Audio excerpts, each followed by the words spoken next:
My dad was also a financial planner growing up, wealth management planner. And I didn't remember absorbing a lot of what he had to say growing up. I just remember going out to eat and not getting to get French fries or soda because the markup was too big and he wanted to use his money wisely.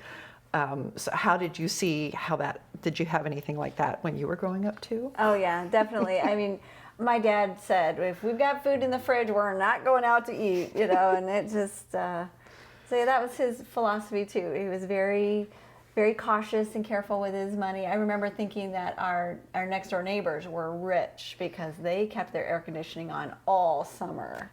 Even at night? Yes, I know, when you're trying to get to sleep. So, you can definitely go to extremes on trying to be frugal. I think there's a middle ground there.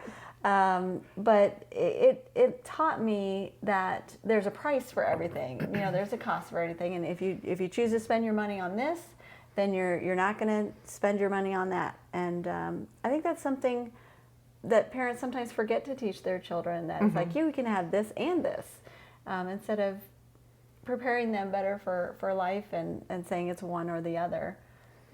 So we'll see what my kids think, growing up, oh, I remember Mom, she said this or that. But no, it had a lot of positive impacts of trying to be purposeful, I guess, with your money.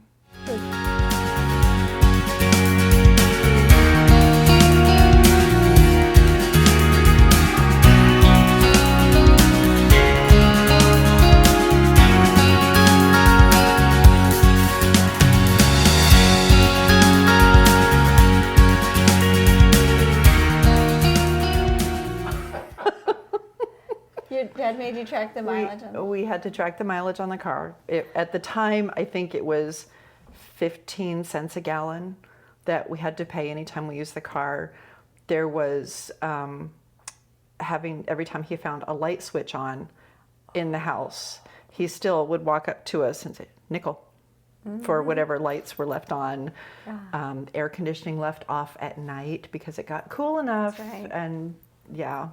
So I remember in high school, I left my curling iron plugged in, and I came back home and it had been confiscated for a week because, not the danger necessarily of leaving it on, but the cost of what it cost to have the curling iron. No. So yeah, but dusting the office was my first job, and then alphabetizing all the statements, and so yeah, I never had to live with that side of it because Dad didn't get into the financial side till after he retired from the Army. So, yeah, no, I never had to dust an office. You missed out. But I didn't have as much encouragement to develop really good habits either, though. Yeah. They just said, you got to save your money, save your money. Pros and cons. But I have enough to buy this thing that I really want now. Right.